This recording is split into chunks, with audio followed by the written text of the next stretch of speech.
Hello friends, നമസ്കാരം. എന്താണ് pearl vein international? ചെറിയ വാക്കുകളിൽ ഞാൻ ആ ഒരു പുതിയ സാമ്പത്തിക ആശയത്തെക്കുറിച്ച് ഒന്ന് സംസാരിക്കാം.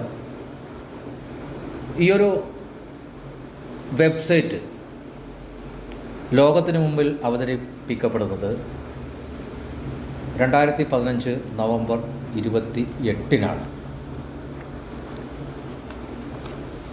ഈയൊരു ഇ-കൊമേഴ്സ് വെബ്സൈറ്റ് ലോകത്തിന് മുമ്പിൽ അവതരിപ്പിച്ചത് ഡോക്ടർ ഡാനിയൽ ജോൺസൺ എന്ന് പറയുന്ന മാത്തമാറ്റീഷ്യനാണ്. ഈയൊരു പ്രോഗ്രാമിൽ ആകെ 6 പ്രൊജക്റ്റുകളാണ് ഉള്ളത്. അതിൽ ഒരു പ്രൊജക്റ്റാണ് ഡിജിറ്റൽ ബാങ്കിങ് എന്ന് പറയുന്നത്. എന്താണ് ഡിജിറ്റൽ ബാങ്കിങ്?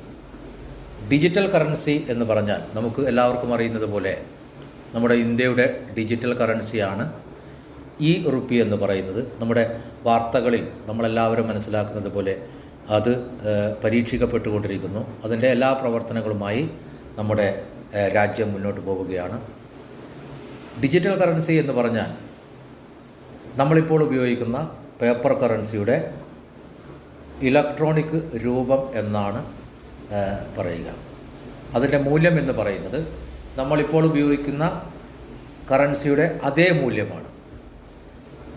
അങ്ങനെ ലോകത്തിലാദ്യമായി ഡിജിറ്റൽ കറൻസി അവതരിപ്പിക്കുന്നത് പേൾ വെയിൻ ഇൻ്റർനാഷണൽ എന്ന് പറയുന്ന ഈയൊരു സിസ്റ്റമാണ്. അമേരിക്കൻ ഡോളറാണ് അതിൻ്റെ ബേസ് എന്ന് പറയുന്നത്. അതുപോലെ രണ്ടാമത്തെ ഒരു പ്രൊജക്റ്റാണ് PVC Meta multi purpose NFT token എന്ന് പറയുന്നത്. ടോക്കൺ എന്ന് പറഞ്ഞാൽ നിങ്ങൾക്കെല്ലാവർക്കും അറിയുന്നത് പോലെ നമ്മൾ ഏതെങ്കിലും ഒരു ആവശ്യത്തിന് വേണ്ടി ഉപയോഗിക്കുന്ന പണത്തിന് പകരമായി ഉപയോഗിക്കുന്ന ഒരു സംവിധാനമാണ് ടോക്കൺ എന്ന് പറഞ്ഞാൽ. പക്ഷേ അതിൻ്റെ മൂല്യം എന്ന് പറയുന്നത് ആ ടോക്കൺ വാങ്ങിക്കുവാൻ വേണ്ടി നമ്മൾ നൽകുന്ന കറൻസി തന്നെയാണ്. പക്ഷേ ഇന്നുവരെ നമ്മൾ കണ്ടതിൽ വെച്ച് ടോക്കണുകൾ മുഴുവൻ ഏതെങ്കിലും ഒരു പർപ്പസിന് മാത്രമാണ് ഉപയോഗിക്കുന്നത്. അതായത് ഏതെങ്കിലും ഒരു ആവശ്യത്തിന് മാത്രം നിർമ്മിക്കപ്പെട്ട ഒരു സംവിധാനമാണ് ടോക്കൺ എന്ന് പറയുന്നത്. ഇവിടെ നിങ്ങൾ ശ്രദ്ധിക്കുക, PVC മെറ്റ എന്ന് പറഞ്ഞാൽ അതൊരു മൾട്ടി പർപ്പസ് ടോക്കണാണ്. അതായത് പണം ഉപയോഗിക്കുന്നത് പോലെ നിങ്ങൾക്ക് എല്ലാ കാര്യങ്ങൾക്ക് വേണ്ടിയും ഉപയോഗിക്കാൻ കഴിയുന്ന ഒരു ടോക്കണാണ് PVC മെറ്റ NFT ടോക്കൺ എന്ന് പറയുന്നത്. ഓക്കെ, മൂന്നാമത്തെ പ്രൊജക്റ്റാണ് സോഷ്യൽ മീഡിയ എന്ന് പറയുന്നത്. സോഷ്യൽ മീഡിയ എന്ന് പറയുമ്പോൾ നമുക്ക് വാട്സപ്പ്, ഫേസ്ബുക്ക് അങ്ങനെയുള്ള ഒട്ടനവധി സോഷ്യൽ മീഡിയകളെക്കുറിച്ച് നമുക്കറിയാം. അതുപോലെ ലോകത്തെ മുഴുവൻ നമുക്ക് കാണാനും കേൾക്കാനും കഴിയുന്ന രീതിയിൽ നിർമ്മിക്കപ്പെടുന്ന ഒരു പുതിയ പ്രൊജക്റ്റാണ് സോഷ്യൽ മീഡിയയുമായി ബന്ധപ്പെട്ട് പേൾ വെയിൻ ഇൻ്റർനാഷണൽ അവതരിപ്പിക്കുന്നത്. നാലാമത്തെ പ്രൊജക്റ്റ് എന്ന് പറയുന്നത് മൊബൈൽ നെറ്റ്വർക്കാണ്. One SIM one world. നമുക്കറിയാം, ഇപ്പോൾ നമ്മുടെ സിം കാർഡുകൾ നമുക്ക് രാജ്യങ്ങൾ മാറുമ്പോൾ നമുക്ക് ഉപയോഗിക്കാൻ കഴിയാത്ത പ്രശ്നങ്ങളൊക്കെ ഉണ്ട്, റോമിങ് എന്ന് പറയുന്ന രീതിയിൽ. അതിന് പകരം എല്ലാ രാജ്യത്തും നമുക്ക് ഉപയോഗിക്കാൻ കഴിയുന്ന ഒരു മൊബൈൽ നെറ്റ്വർക്ക് സംവിധാനം കൂടി വരുന്നുണ്ട്. അതുപോലെയാണ് മറ്റൊരു വളരെ പ്രധാനപ്പെട്ട സബ്ജക്റ്റ് ഗെയിമിംഗ് പ്ലാറ്റ്ഫോം. നമുക്കറിയാം, ഏറ്റവും കൂടുതൽ ആളുകൾ, കുട്ടികൾ ഗെയിമിംഗ് കളിച്ചുകൊണ്ട് വളരെ വലിയ അച്ചീവ്മെൻറ്റുകൾ നേടുന്ന കാലത്തിലൂടെയാണ് നമ്മൾ കടന്നു പോകുന്നത്. ഗെയിമുകളെ നമുക്കൊരിക്കലും നിരോധിക്കാൻ കഴിയില്ല. നമുക്ക് റമ്മിയൊക്കെ നമ്മുടെ മൊബൈലിൽ വരുന്നത് നിങ്ങൾക്കിപ്പോൾ കാണാം. നമ്മുടെ നാട്ടിലാണെങ്കിൽ റമ്മി കളിച്ചു കഴിഞ്ഞാൽ നമുക്ക് അപ്പോൾ തന്നെ കേസാവും, പുലിവാലാവും. പക്ഷേ ഇവിടെ എന്തുകൊണ്ടാണ് ഇത്തരം ഗെയിമുകൾ നിരോധിക്കാൻ കഴിയാത്തത്? കാരണം ഇതൊരു ഇൻ്റർനാഷണൽ സബ്ജക്റ്റിൻ്റെ ഭാഗമായതുകൊണ്ടാണ് ഗെയിമുകൾ ഏറ്റവും പോപ്പുലാരിറ്റി നേടിയിരിക്കുന്നത്. അതുപോലെ ഏറ്റവും പുതിയ ഗെയിമിംഗ് പ്ലാറ്റ്ഫോം കൂടി പേൾ വെയിൻ ഇൻ്റർനാഷണൽ അവതരിപ്പിക്കുന്നു. അതുപോലെയാണ് ഇ-കൊമേഴ്സിനെ കുറിച്ച് പറയുകയാണെങ്കിൽ നമുക്കിന്ന് പഴയ കാലഘട്ടത്തിൽ നിന്നും മാറി വലിയ രീതിയിൽ ഇ-കൊമേഴ്സ് എന്ന് പറയുന്ന ബിസിനസ് ശൃംഖല വളർന്നു കഴിഞ്ഞു. നമ്മൾ ഏതൊരു സാധാരണക്കാരനും ഇ കൊമേഴ്സിനെ ആശ്രയിക്കുന്നത് സർവ്വസാധാരണമായി കഴിഞ്ഞു. കാരണം നമ്മുടെ ആവശ്യങ്ങളെ നമ്മൾ നിർണ്ണയിക്കുന്നതിനും അപ്പുറത്തേക്ക് അവർ നിർദ്ദേശിക്കുമ്പോൾ അത് അംഗീകരിക്കുന്ന രീതിയിലേക്ക് ആളുകളെ മാറ്റിയെടുക്കുവാൻ ഈ ഒരു സംവിധാനത്തിന് കഴിഞ്ഞു. അങ്ങനെയെങ്കിൽ പേൾവെയിൻ അവതരിപ്പിക്കുന്ന ഏറ്റവും പുതിയ ഇ കോമേഴ്സ് വെബ്സൈറ്റാണ് ബങ്കി ഇൻ്റർനാഷണൽ എന്ന് പറയുന്നത്. ബങ്കി ഇൻ്റർനാഷണൽ അതിൻ്റെ ഓഫീസ് മറ്റു കാര്യങ്ങളൊക്കെ തായ്ലൻഡിലാണ് എന്ന് നമുക്ക് മനസ്സിലാക്കാം. മറ്റൊരു വളരെ പ്രധാനപ്പെട്ടൊരു കാര്യം എന്ന് പറയുന്നത് ഈ ഒരു ഓപ്പർച്യൂണിറ്റി ഫിനാൻഷ്യൽ പ്രോഗ്രാം 156 രാജ്യങ്ങളിലാണ് നിലവിലിപ്പോൾ പ്രവർത്തിച്ചു കൊണ്ടിരിക്കുന്നത്. അപ്പോൾ തന്നെ നമുക്ക് മനസ്സിലാക്കാവുന്ന വളരെ പ്രധാനപ്പെട്ടൊരു കാര്യം എന്ന് പറയുന്നത് ഒരു പ്രോഗ്രാം എങ്ങനെയാണ് ഇത്രയും രാജ്യങ്ങളിൽ ഒരുമിച്ച് വർക്ക് ചെയ്യാൻ കഴിയുന്നത്. ഓരോ രാജ്യത്തും അതിൻ്റേതായ റെഗുലേഷൻ ഉണ്ടാവും. ആ റെഗുലേഷൻ അനുസരിച്ച് കൊണ്ട് ഇങ്ങനെ ഒരു പ്രോഗ്രാം അവതരിപ്പിക്കാൻ കഴിയണമെങ്കിൽ അത് അവതരിപ്പിക്കുന്ന ആ ഒരു സിസ്റ്റത്തിന്, ആ ഒരു ഫൗണ്ടേഴ്സിന് അത്രയും നല്ല രീതിയിലൊരു കപ്പാസിറ്റി വേണം എന്ന് നമുക്ക് എല്ലാവർക്കും മനസ്സിലാക്കാം. അതുപോലെ നമ്മൾ അവതരിപ്പിക്കുന്ന രണ്ടാമത്തെ പ്രൊജക്റ്റിലൂടെയാണ് ഇപ്പോൾ നമ്മളേവരും മുന്നോട്ട് പോകുന്നത്. അതാണ് ഞാൻ നേരത്തെ പറഞ്ഞ PVC Meta multi purpose token എന്ന് പറഞ്ഞാൽ ഏകദേശം 1.5 ബില്യൺ ടോക്കൺ മാത്രമാണ് നമുക്കിപ്പോൾ ഇവിടെ അവതരിപ്പിക്കപ്പെട്ടിരിക്കുന്നത്. അതുകൊണ്ട് തന്നെ സപ്ലൈ കുറവായതുകൊണ്ട് നമുക്കതിൻ്റെ ഡിമാൻഡ് പെട്ടെന്ന് തന്നെ വർദ്ധിക്കും. എപ്പോഴും ഡിമാൻഡ് എന്ന് പറയുന്ന ആ കാര്യം ക്രിയേറ്റ് ചെയ്യപ്പെടണമെങ്കിൽ സപ്ലൈ കുറവായിരിക്കണം. നമുക്കൊക്കെ അറിയാവുന്നതുപോലെ ലഭ്യത കൂടുമ്പോഴാണ് നമുക്ക് അതിൻ്റെ വാല്യൂ കുറയുന്നത്, ശരിയല്ലേ? അതുപോലെ ഇങ്ങനെ ഒരു സബ്ജക്റ്റ് ഏത് രാജ്യത്തും മുന്നോട്ട് പോകണമെങ്കിൽ ആ രാജ്യത്തിൻ്റെ റെഗുലേഷൻ അനുസരിക്കുന്നതായിരിക്കണം. അങ്ങനെയാണെങ്കിൽ നമ്മുടെ രാജ്യത്തെ റുപ്പി ഡ്രോയിങ് അറേഞ്ച്മെൻറ്റ് എന്ന് പറയുന്നതും സെബിയുടെ അംഗീകാരവും ഒക്കെ നേടിക്കൊണ്ടാണ് പേൾവെയിൻ ഇൻ്റർനാഷണൽ പ്രവർത്തിക്കുന്നത്. ഞാൻ നേരത്തെ പറഞ്ഞു ഇത് ഒരു ബാങ്കിങ് സിസ്റ്റമാണ്. ഓക്കെ, അങ്ങനെയാണെങ്കിൽ എങ്ങനെയാണ് ഈ ഒരു സിസ്റ്റം പ്രവർത്തിക്കുന്നത്? സാധാരണഗതിയിൽ നമുക്ക് മുന്നിലുള്ള ഏറ്റവും വലിയ ചോദ്യം, നമുക്ക് ചുറ്റും തകർന്നറിഞ്ഞുകൊണ്ടിരിക്കുന്ന ഒരുപാട് പ്രൊജക്റ്റുകൾ ഈ ഒരു വിഷയവുമായി മുന്നോട്ട് പോകുന്ന നമ്മുടെ പ്രധാനപ്പെട്ട പാർട്ട്നേഴ്സിനെ എപ്പോഴും ആശങ്കയിലാക്കുന്ന ചോദ്യങ്ങളാണ് നേരിടേണ്ടി വരുന്നത്. അതിനുള്ളൊരു ഉത്തരം എന്ന് പറയുന്നത്, നമുക്ക് ചുറ്റും കാണുന്ന ഓരോ ഫിനാൻഷ്യൽ പ്രോഗ്രാമും 2 രീതിയിലാണ് പ്രവർത്തിക്കുന്നത്. ഒന്ന്, നമ്മൾ ഇന്ന് വരെ കാണുകയും പരിചയപ്പെടുകയും ചെയ്ത സിസ്റ്റമൊക്കെ സെൻട്രലൈസ്ഡ് സിസ്റ്റമാണ്. എന്താണ് സെൻട്രലൈസ്ഡ് സിസ്റ്റം എന്ന് പറഞ്ഞാൽ? എപ്പോഴും ആ ഒരു സിസ്റ്റത്തെ നിയന്ത്രിക്കുന്നത് മൂന്നാമത് ഒരു കക്ഷിയായിരിക്കും. മൂന്നാമത്തെ ഒരു വ്യക്തിക്ക്, ഒരു അതോറിറ്റിക്ക് അതിനെ എപ്പോഴും നിയന്ത്രിക്കാൻ കഴിയും. ഉദാഹരണത്തിന് നമ്മളിപ്പോൾ ഗൂഗിൾ പേ എല്ലാവരും ഉപയോഗിക്കുന്നു. ഞാൻ മറ്റൊരു വ്യക്തിക്ക് ഗൂഗിൾ പേ വഴി ട്രാൻസ്ഫർ ചെയ്യുന്ന സമയത്ത് നേരിട്ട് അദ്ദേഹത്തിൻ്റെ വാലറ്റിലേക്ക് അല്ല നമ്മൾ അയക്കുന്ന പണം എത്തിച്ചേരുന്നത്. അവിടെ മൂന്നാം കക്ഷി എന്നുള്ള രീതിയിൽ ഇടനിലക്കാരനായി ബാങ്ക് പ്രവർത്തിക്കുന്നു. നമ്മൾ അവരുടെ അക്കൗണ്ടിലേക്ക് പണം അയച്ചു കഴിഞ്ഞാൽ അത് നേരെ ബാങ്കിൻ്റെ ലെഡ്ജറിലേക്ക് പോവുകയും ആ ബാങ്കിൻ്റെ ലെഡ്ജറിൽ നിന്നാണ് അപരൻ്റെ വാലറ്റിലേക്ക്, അതായത് ഗൂഗിൾ പേയിലേക്ക് പണം എത്തുന്നത്. അവിടെ മൂന്നാം കക്ഷി എന്നുള്ള രീതിയിൽ ബാങ്ക് ഇടപെട്ടുകൊണ്ടിരിക്കുന്നു. അതുപോലെ നമ്മുടെ രാജ്യത്തെ RBI, അങ്ങനെ എല്ലാ ഫിനാൻഷ്യൽ സ്ഥാപനങ്ങളും ഒരു മൂന്നാമത്തെ കക്ഷി നിയന്ത്രിക്കാനുള്ള ഒരു സാഹചര്യം നിലനിൽക്കുന്ന ഒരു സംവിധാനത്തിനെയാണ് സെൻട്രലൈസ്ഡ് സംവിധാനം എന്ന് പറയുന്നത്. മറ്റൊരു ഉദാഹരണം കൂടി പറഞ്ഞാൽ നിങ്ങൾക്ക് കാര്യങ്ങൾ വ്യക്തമാകും. നമ്മളൊരു മീറ്റിംഗ് ഹാളിൽ ഇരിക്കുന്ന സമയത്ത് അവിടെ AC ഓൺ ചെയ്തിട്ടുണ്ടാകും. അവിടെ ഇരിക്കുന്ന എല്ലാ ആളുകൾക്കും ഒരേപോലെയാണ് AC-യുടെ തണുപ്പ് ലഭിക്കുന്നത്. ആ AC-യുടെ തണുപ്പിനെ കൂട്ടാനോ കുറക്കാനോ നിയന്ത്രിക്കാനോ നമുക്ക് ആ മീറ്റിംഗ് ഹാളിലിരിക്കുന്ന ആർക്കും കഴിയില്ല. ആ ഒരു കാര്യത്തെയാണ് ഡീസെൻട്രലൈസ്ഡ് എന്ന് പറയുന്നത്. നേരെ നമ്മൾ ആ ഹോട്ടൽ മുറിയിലേക്ക്, നമ്മുടെ സ്വകാര്യമായി നമ്മൾ ഓപ്പൺ ചെയ്ത ആ മുറിയിലേക്ക് കയറി ചെന്ന് കഴിഞ്ഞാൽ അവിടെയുള്ള AC സിസ്റ്റത്തെ നമുക്ക് നമ്മുടെ ഇഷ്ടത്തിനനുസരിച്ച് തണുപ്പ് കൂട്ടാനും കുറയ്ക്കാനും ഒക്കെ കഴിയും. ആ ഒരു സംവിധാനത്തിനെ നമുക്ക് വേണമെങ്കിൽ സെൻട്രലൈസ്ഡ് എന്ന് പറയാം. നമുക്ക് ചുറ്റും തകർന്നുകൊണ്ടിരിക്കുന്ന സംവിധാനങ്ങൾ മുഴുവൻ ഈ ഒരു സിസ്റ്റത്തിൻ്റെ ഭാഗമായി പ്രവർത്തിക്കുന്നതാണ്. അപ്പോൾ എപ്പോഴും മൂന്നാമത്തെ കക്ഷിയുടെ ഒരു ഇടപെടൽ ശരിയായ രീതിയിൽ അല്ലെങ്കിൽ ആ ഒരു പ്രൊജക്റ്റ് തകരാൻ സാധ്യതയുണ്ട്. ഈ ഒരു കാര്യം മനസ്സിലാക്കാത്തത് കൊണ്ടാണ് നമ്മുടെ പല ആളുകളും പല ഫേക്ക് പ്രോഗ്രാമുകളിലും ചെന്ന് പണം നഷ്ടപ്പെടുന്ന ഒരു അവസ്ഥ വരുന്നത് എന്ന് നമ്മൾ മനസ്സിലാക്കുക. ഇവിടെ പേൾവെയിൻ ഇൻ്റർനാഷണൽ, അതായത് PVC മെറ്റ മൾട്ടിപർപ്പസ് ടോക്കൺ പ്രോഗ്രാമിലേക്ക് നിങ്ങൾ വരുമ്പോൾ നിങ്ങൾ ഒരു ഡീസെൻട്രലൈസ്ഡ് സിസ്റ്റത്തിലാണ് വരുന്നത്. ഇത് ഏതെങ്കിലും ഒരു വ്യക്തിക്ക് നിയന്ത്രിക്കാൻ കഴിയുന്ന ഒരു പ്രോഗ്രാമല്ല. ഇവിടെ 2 വ്യക്തികൾ മാത്രമാണ് ട്രാൻസാക്ഷനും മറ്റ് എല്ലാ പ്രവർത്തനങ്ങളും നടക്കുന്നത്. അവിടെ മൂന്നാമത്തെ ഒരു കക്ഷിക്ക്, ഒരു ബാങ്കിനോ മറ്റൊരു സംവിധാനത്തിനോ ഒരു ഇടപെടലും നടത്താൻ കഴിയില്ല എന്നുള്ളതാണ് വളരെ പ്രധാനപ്പെട്ട ഒരു കാര്യമെന്ന് പറയുന്നത്. ആ ഒരു സംവിധാനത്തെ നമ്മൾ ഡീസെൻട്രലൈസ്ഡ് എന്ന് പറയുന്നു. ഡീസെൻട്രലൈസ്ഡ് സംവിധാനം പ്രവർത്തിക്കണമെങ്കിൽ അതിന് വേണ്ട ഏറ്റവും പുതിയൊരു ടെക്നോളജിയാണ് ബ്ലോക്ക് ചെയിൻ എന്ന് പറയുന്നത്. എന്താണ് ബ്ലോക്ക് ചെയിൻ?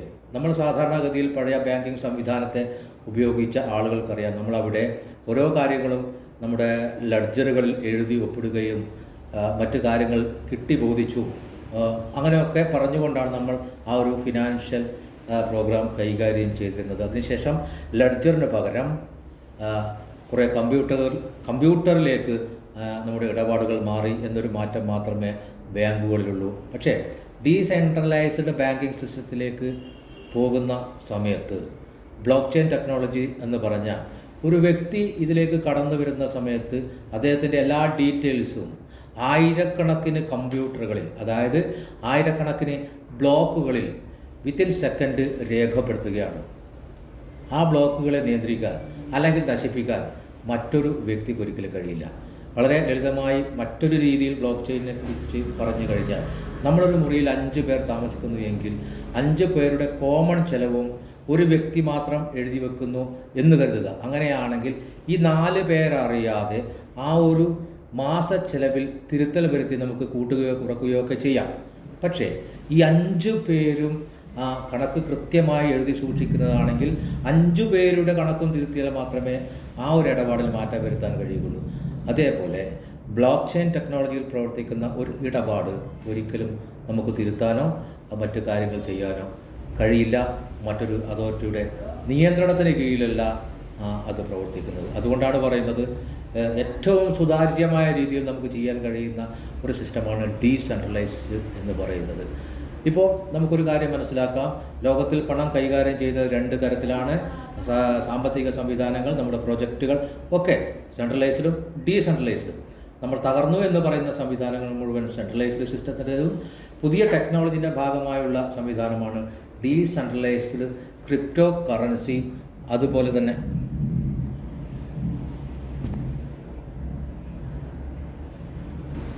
തന്നെ ഡിജിറ്റൽ കറൻസികളും ഒക്കെ.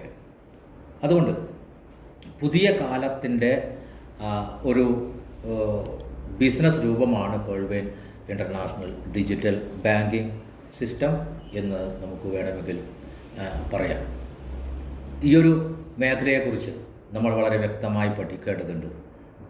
ഈ ഒരു സാങ്കേതിക വിദ്യയെക്കുറിച്ച് നമ്മൾ പഠിക്കാൻ ശ്രമിക്കുന്ന സമയത്ത് ഈ മേഖലയിലെ ആളുകളുമായി മാത്രം നിങ്ങൾ സംവദിക്കുക. എങ്കിൽ നിങ്ങൾക്ക് ശരിയായ നിർദ്ദേശങ്ങളും കാര്യങ്ങളുമൊക്കെ ലഭിക്കുന്നതായിരിക്കും. നമുക്കറിയാവുന്ന മറ്റൊരു വളരെ പ്രധാനപ്പെട്ട ഒരു കാര്യം എന്ന് പറയുന്നത്, പണത്തെക്കുറിച്ച് നമ്മൾ അതിൻ്റെ ഒരു ഹിസ്റ്ററി, അതിൻ്റെ ചരിത്രം നമ്മൾ പഠിച്ചു കഴിഞ്ഞാൽ പണത്തിന് ഒരുപാട് രൂപമാറ്റങ്ങൾ സംഭവിച്ചിട്ടുണ്ട്, ഇല്ലേ? ആ രൂപമാറ്റങ്ങൾ ഇനിയും നമുക്ക് സംഭവിച്ചു കൊണ്ടേയിരിക്കും. അതിൻ്റെ മറ്റൊരു രൂപമാണ് ക്രിപ്റ്റോ കറൻസി എന്ന് പറയുന്നത്. യഥാർത്ഥത്തിൽ എന്താണ് പണം? പണം എന്ന് പറയുന്നത് നമ്മുടെ ഊർജവും സമയവും ചെലവഴിക്കുമ്പോൾ നമുക്ക് കിട്ടുന്ന വാല്യൂ ആണ് പണം എന്ന് പറയുന്നത്. മാത്രമല്ല, ഇത് കൈകാര്യം ചെയ്യാനുണ്ടായ ഒരു വലിയ പ്രതിസന്ധിയിൽ നിന്നാണ് അതിനൊരു പരിഹാരം എന്നുള്ള രീതിയിലാണ് ക്രിപ്റ്റോ കറൻസിയിലേക്കും ഡിജിറ്റൽ കറൻസിയിലേക്കും കാലവും ഈ പണം കൈകാര്യം ചെയ്യുന്ന എക്കണോമിക്കൽ ശാസ്ത്രജ്ഞന്മാരും ചിന്തിച്ചു കൊണ്ടിരുന്നത്. കാരണം നമുക്ക് ഇപ്പോൾ ചരക്ക് കൈമാറ്റവുമായി ബന്ധപ്പെട്ട് ആലോചിക്കുകയാണെങ്കിൽ ഏറ്റവും കൂടുതൽ നടക്കുന്നത് രാജ്യങ്ങൾ തമ്മിലുള്ള ചരക്ക് കൈമാറ്റത്തിൽ കപ്പലുകളും വിമാനങ്ങളിലൂടെയും ഒക്കെയാണ് ചരക്കുകൾ കൈമാറുന്നത്. കണ്ടെയ്നറുകൾ കണക്കിനാണ് ഒരു രാജ്യത്തു നിന്നും മറ്റൊരു രാജ്യത്തേക്ക് പിന്നെ കയറ്റ് ഇറക്കുമതിയൊക്കെ ചെയ്യുന്നത്. അതുമായി ബന്ധപ്പെട്ട് നമ്മൾ ഇന്ത്യയിൽ നിന്ന് ഉദാഹരണത്തിന് ശ്രീലങ്കയിലേക്ക് ഒരു 2 കപ്പൽ നിറയെ ചരക്കുകൾ കൊണ്ടുപോയി കഴിഞ്ഞാൽ തിരിച്ച് ഒരു 5 കപ്പലിലെങ്കിലും കറൻസി ഇങ്ങോട്ടേക്ക് തിരിച്ച് കൊണ്ടുവരേണ്ടി വരും. കാരണം ഇന്ത്യയുടെ കറൻസിയുടെ മൂല്യത്തേക്കാൾ കുറവാണ് ശ്രീലങ്കയുടെ കറൻസിയുടെ മൂല്യം എന്ന് പറയുന്നത്. മാത്രമല്ല ഇത് പരസ്പരം കൈമാറ്റം ചെയ്യുമ്പോഴും കൊണ്ടുപോകുമ്പോഴും മറ്റ് ഒരുപാട് പ്രശ്നങ്ങൾ നമുക്ക് അഭിമുഖീകരിക്കേണ്ടതുണ്ട്. അങ്ങനെ കൈകാര്യം ചെയ്യാനുള്ള വലിയ ഒരു പ്രശ്നത്തിൽ നിന്നാണ് അതിനൊരു സൊല്യൂഷൻ എന്നുള്ള രീതിയിൽ ഡിജിറ്റൽ കറൻസി എന്ന് പറയുന്ന കാര്യത്തിലേക്ക് ലോകം നീങ്ങിയത്. അങ്ങനെ ലോകം എന്നും മാറിക്കൊണ്ടേയിരിക്കുന്നു. ആ മാറ്റത്തിൻ്റെ കൂടെ സഞ്ചരിക്കാൻ താല്പര്യമുള്ള ആളുകൾക്ക് സഞ്ചരിക്കാം, അല്ലാത്ത ആളുകൾക്ക് പഴയ കാലത്ത് തന്നെ ജീവിക്കാം.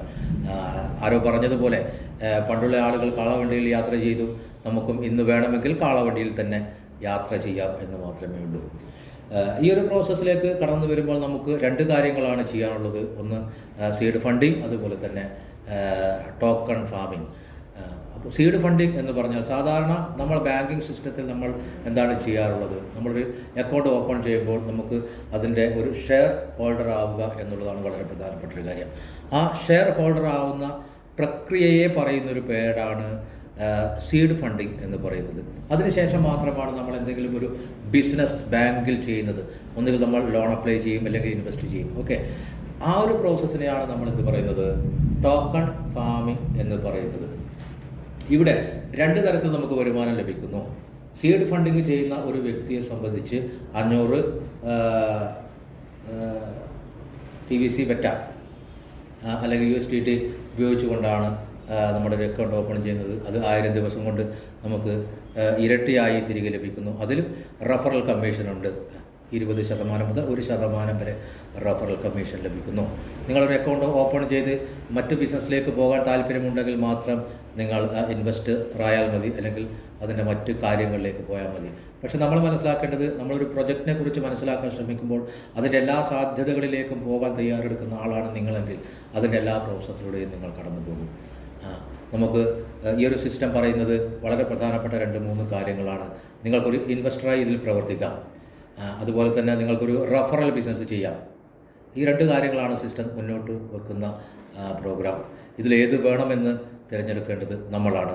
ഒരു വ്യക്തിയെ സംബന്ധിച്ച്, ഒരു ഇൻവെസ്റ്ററെ സംബന്ധിച്ച് അദ്ദേഹത്തിന് കിട്ടുന്ന പ്രോഫിറ്റ് എന്ന് പറയുന്നത് 0.20 വെച്ചാണ് എല്ലാ ദിവസവും ലഭിക്കുക. അതായത് നിങ്ങൾ ഇൻവെസ്റ്റ് ചെയ്യുന്ന തുക എത്രയായാലും ശരി, അത് 200% നിങ്ങൾക്ക് തിരിച്ചു ലഭിക്കും 1000 ദിവസം കൊണ്ട്. അതായത് 3 വർഷം 33 മാസം കൊണ്ട് നിങ്ങൾക്ക് 200% തിരിച്ചു കിട്ടും. അതുപോലെ തന്നെ ഒരു വ്യക്തിയെ റഫറലായി നിങ്ങൾ ഈ സിസ്റ്റത്തിലേക്ക് പരിചയപ്പെടുത്തുകയാണെങ്കിൽ അദ്ദേഹം വാങ്ങിക്കുന്ന വരുമാനത്തിൻ്റെ 20% നിങ്ങൾക്ക് ഡയറക്റ്റ് ലഭിക്കും. അതുപോലെ നിങ്ങളുടെ മുകളിൽ ഉള്ള വ്യക്തിക്ക് 19%, അങ്ങനെ ആദ്യത്തെ വ്യക്തിക്ക് 1% വരെ നിങ്ങൾക്ക് റഫറൽ വരുമാനം ലഭിക്കും. ഓക്കെ, മറ്റൊരു കാര്യമാണ് നമ്മൾ ഈ സിസ്റ്റത്തിൽ വളരെ പവർഫുള്ളായ കോമ്പൗണ്ടിങ് എന്ന് പറയുന്നത്. ആൽബർട്ട് ഐൻസ്റ്റീൻ, ലോകത്തിലെ ഏറ്റവും വലിയ മഹാനായ ശാസ്ത്രജ്ഞൻ, പറഞ്ഞത് ലോകത്തിലെ ലോകാത്ഭുതങ്ങളിൽ 8ാമത്തെ അത്ഭുതമാണ് കോമ്പൗണ്ടിങ് എന്ന് പറയുന്നത്. അത് കണക്കിലൊരു തിയറിയാണ് എന്ന് നിങ്ങൾക്ക് എല്ലാവർക്കും അറിയാം. അതുപോലെ തന്നെയാണ് ഏർലി ബേർഡ് ഓഫർ എന്ന് പറയുന്നത്. നിങ്ങളൊരു വ്യക്തിയെ സിസ്റ്റത്തിന് പരിചയപ്പെടുത്തുകയും ആ വ്യക്തി അന്ന് തന്നെ 2 പേരെ സിസ്റ്റത്തിന് നേരിട്ട് പരിചയപ്പെടുത്തി കഴിഞ്ഞാൽ ഒരു വലിയ ഒരു ബിസിനസ് സിസ്റ്റത്തിന് നൽകിക്കഴിഞ്ഞാൽ കൊടുക്കുന്നൊരു ഓഫറാണ്. അങ്ങനെ കൊടുക്കുന്ന സമയത്ത് നിങ്ങൾക്ക് ഒരു 0.70 കൂടി അധികം ലഭിക്കും മെയിൻ ഐഡിയിൽ. അങ്ങനെ 0.90 നിങ്ങൾക്ക് ലഭിക്കുമ്പോൾ ആ ഒരു വ്യക്തിക്ക് 200% 222 ദിവസം കൊണ്ട് തിരിച്ച് ലഭിക്കുകയാണ്. അങ്ങനെ ഈ ഒരു സിസ്റ്റത്തിനെ കുറിച്ച് നമുക്ക് മനസ്സിലാക്കി തുടങ്ങിക്കഴിഞ്ഞാൽ ഇത് വലിയ രീതിയിൽ നമുക്ക് സമ്പന്നനാവാനുള്ള ഒരുപാട് വഴികളാണ് ഈ സിസ്റ്റം കാണിച്ചു തരുന്നത്. ഒരു വലിയ റിവാർഡുകളോ മറ്റു കാര്യങ്ങളോ ഒന്നും സിസ്റ്റം നമുക്ക് തിരിച്ചു തരുന്നില്ല. വെറും 0.20 മാത്രമാണ് നമുക്ക് ഡെയിലി ലഭിക്കുന്നത്. പണത്തിനെ സംബന്ധിച്ച് നമുക്ക് തിരിച്ചു തരാൻ കഴിയുന്നതിന് ഒരു പരിധിയുണ്ട്. നമുക്ക് ചുറ്റും വലിയ രീതിയിൽ റിവാർഡുകൾ തരുന്ന വലിയ രീതിയിൽ റിവാർഡുകൾ തരുന്ന ഒരുപാട് പ്രൊജക്റ്റുകളെക്കുറിച്ച് കേൾക്കുകയും പരാജയത്തിൻ്റെ കഥകൾ നമ്മൾ അറിയുകയും ചെയ്തിട്ടുണ്ട്. ഒരിക്കലും നമുക്ക് അങ്ങനെ വലിയ രീതിയിൽ റിവാർഡുകൾ നൽകിക്കൊണ്ട് ഒരു സിസ്റ്റത്തിൽ പ്രവർത്തിക്കാൻ കഴിയില്ല എന്ന് നമ്മൾ ആദ്യം മനസ്സിലാക്കുക. അതുപോലെ ഫിനാൻഷ്യൽ പ്രോഗ്രാം 2 തരത്തിലാണ് ചെയ്യുന്നത്. ഞാനത് നേരത്തെ പറഞ്ഞു. സെൻട്രലൈസ്ഡ് സിസ്റ്റത്തിലും ഡീസെൻട്രലൈസ്ഡ് സിസ്റ്റത്തിലും ഒരു അതോറിറ്റി എപ്പോഴും നിയന്ത്രിക്കുന്ന ഒരു സിസ്റ്റമാണ് സെൻട്രലൈസ്ഡ് സിസ്റ്റം. ഡീസെൻട്രലൈസ്ഡ് അങ്ങനെയല്ല. അതുകൊണ്ട് തന്നെ അങ്ങനെ ഒരു രീതിയിൽ പ്രവർത്തിക്കുന്ന പ്രോഗ്രാമാണ് Pearlvine international PVC meta NFT token എന്ന് പറയുന്നത്. അതുപോലെ ശരാശരി എല്ലാ മനുഷ്യരും ഇന്ന് നമ്മൾ കാണുന്ന 2 കാറ്റഗറിയിൽ ഒഴിച്ച എല്ലാവരും തന്നെ ഫോക്കസ് ചെയ്തിരിക്കുന്നത് ആക്റ്റീവ് ഇൻകം പ്രൊവൈഡ് ചെയ്യുന്നതിലാണ്. എന്താണ് ആക്റ്റീവ് ഇൻകം? നമുക്ക് പ്രവർത്തിക്കാൻ കഴിയുന്ന സമയത്ത് നമുക്ക് ലഭിക്കുന്ന പണത്തിനെയാണ് ആക്റ്റീവ് ഇൻകം എന്ന് പറയുന്നത്. അത് ഡോക്ടേഴ്സായാലും വക്കീലന്മാരായാലും പോലീസുകാരായി കഴിഞ്ഞാലും സാധാ തൊഴിലെടുക്കുന്ന തൊഴിലാളികളായി കഴിഞ്ഞാലും ഒക്കെ ആക്റ്റീവ് ഇൻകത്തിൻ്റെ പരിധിയിലാണ് വരുന്നത്. നമ്മുടെ വിദ്യാഭ്യാസ സമ്പ്രദായത്തിൽ ഏറ്റവും മുൻതൂക്കം കൊടുത്തിരിക്കുന്നത് നന്നായി പഠിച്ച് ഒരു ജോലി നേടുക എന്നുള്ള കാര്യത്തിന് വേണ്ടി മാത്രമാണ്. പക്ഷേ എത്ര കാലം നമുക്ക് ജോലി ഉണ്ടാവും, ജോലി ചെയ്യാൻ കഴിയുമോ, നമ്മുടെ ആരോഗ്യം സമ്മതിക്കുന്ന സമയത്ത് മാത്രമേ നമുക്ക് ആ വരുമാനം കണ്ടെത്താൻ കഴിയുകയുള്ളൂ എന്ന ഒരു പോരായ്മ ആക്റ്റീവ് ഇൻകത്തിലുണ്ട്. പക്ഷേ രണ്ടാമത്തെ വിഭാഗം, അതായത് ബിസിനസ്സുകാരും ഇൻവെസ്റ്റേഴ്സും, അവരെ സംബന്ധിച്ച് ബിസിനസ്സുകാർ അവർ കണ്ടെത്തിയ ഒരു സിസ്റ്റം, അവർ നിർമ്മിച്ച ഒരു സിസ്റ്റം അവർക്ക് വേണ്ടി എന്നും വരുമാനം ഉണ്ടാക്കി കൊടുക്കുന്നു. അതുപോലെ തന്നെ ഇൻവെസ്റ്റേഴ്സിനെ സംബന്ധിച്ച് അവരുടെ പണം അവർക്ക് വേണ്ടി എന്നും പ്രവർത്തിച്ചു കൊണ്ടേയിരിക്കുമ്പോൾ അവരുടെ വരുമാനം ഒരു പാസീവ് ഇൻകമായി എപ്പോഴും അവർക്ക് ലഭിച്ചുകൊണ്ടിരിക്കുന്നു. പാസീവ് ഇൻകം എന്ന് പറയുന്നത് നമ്മൾ ക്രിയേറ്റ് ചെയ്ത ഒരു സിസ്റ്റത്തിലൂടെ, അല്ലെങ്കിൽ നമ്മൾ ഇൻവെസ്റ്റ് ചെയ്ത പണം നമുക്ക് വേണ്ടി പ്രവർത്തിക്കുന്ന ഒരവസ്ഥയിൽ നമുക്ക് സ്ഥിരമായി ലഭിച്ചുകൊണ്ടിരിക്കുന്ന ഒരു വരുമാനത്തെയാണ് പറയുന്നത്. യഥാർത്ഥത്തിൽ നമ്മൾ ആലോചിക്കേണ്ട ഒരു കാര്യം എന്ന് പറയുന്നത്, പണത്തിന് വേണ്ടിയാണ് നമ്മൾ ഓരോരുത്തരും പ്രവർത്തിച്ചുകൊണ്ടിരിക്കുന്നത്, കഠിനമായി അധ്വാനിച്ചുകൊണ്ടിരിക്കുന്നത്. അങ്ങനെ പണത്തിന് വേണ്ടി പ്രവർത്തിക്കുന്ന ഒരു വ്യക്തിയെ സംബന്ധിച്ച് അയാളെ ജീവിതം എന്നും കഠിനമായി അധ്വാനിക്കുക മാത്രമേ മുമ്പിലൊരു വഴിയുള്ളൂ. പക്ഷേ ഒരു പാസീവ് ഇൻകത്തിലേക്ക് മാറാൻ, നമ്മളൊരു ബിസിനസ്സുകാരനാവാൻ അല്ലെങ്കിൽ ഒരു ഇൻവെസ്റ്ററാവാൻ നമ്മളെ സഹായിക്കുന്ന വളരെ മനോഹരമായ ഒരു പ്രോഗ്രാമാണ് പേൾവെയിൻ ഇൻ്റർനാഷണൽ എന്ന് പറയുന്നത്. അതുകൊണ്ട് പ്രിയപ്പെട്ട ലീഡേഴ്സ്, ഈ വീഡിയോ നിങ്ങൾക്ക് ആരാണ് അയച്ചു തരുന്നത്, അല്ലെങ്കിൽ നിങ്ങൾ കാണുകയാണെങ്കിൽ ഇതിൽ കൊടുത്തിരിക്കുന്ന കോൺടാക്റ്റ് നമ്പറിൽ നിങ്ങളൊന്ന് ബന്ധപ്പെട്ട് ഈ ഒരു സിസ്റ്റത്തെക്കുറിച്ച് മനസ്സിലാക്കാനുള്ള ഒരു കാര്യം നിങ്ങൾ ചെയ്യുക. അതുപോലെ ഈ വീഡിയോ അയച്ചു തരുന്ന വ്യക്തി ഏതാണോ അദ്ദേഹത്തെ നിങ്ങൾ കോൺടാക്റ്റ് ചെയ്തുകൊണ്ട് ഈ ഒരു പുതിയ സാങ്കേതിക വിദ്യയെക്കുറിച്ച് പഠിക്കാനുള്ള ശ്രമം നിങ്ങൾ തുടരുക. നിങ്ങൾക്ക് വേണ്ട എല്ലാ സഹായവും ഈ ഒരു ടീമിൻ്റെ ഭാഗത്തു നിന്ന് 100% വാഗ്ദാനം ചെയ്യുന്നു. Okay, thank you. Jai Pearlvine, Pearlvine will never end. ഞാൻ ഷാജി, കണ്ണൂർ. Thank you.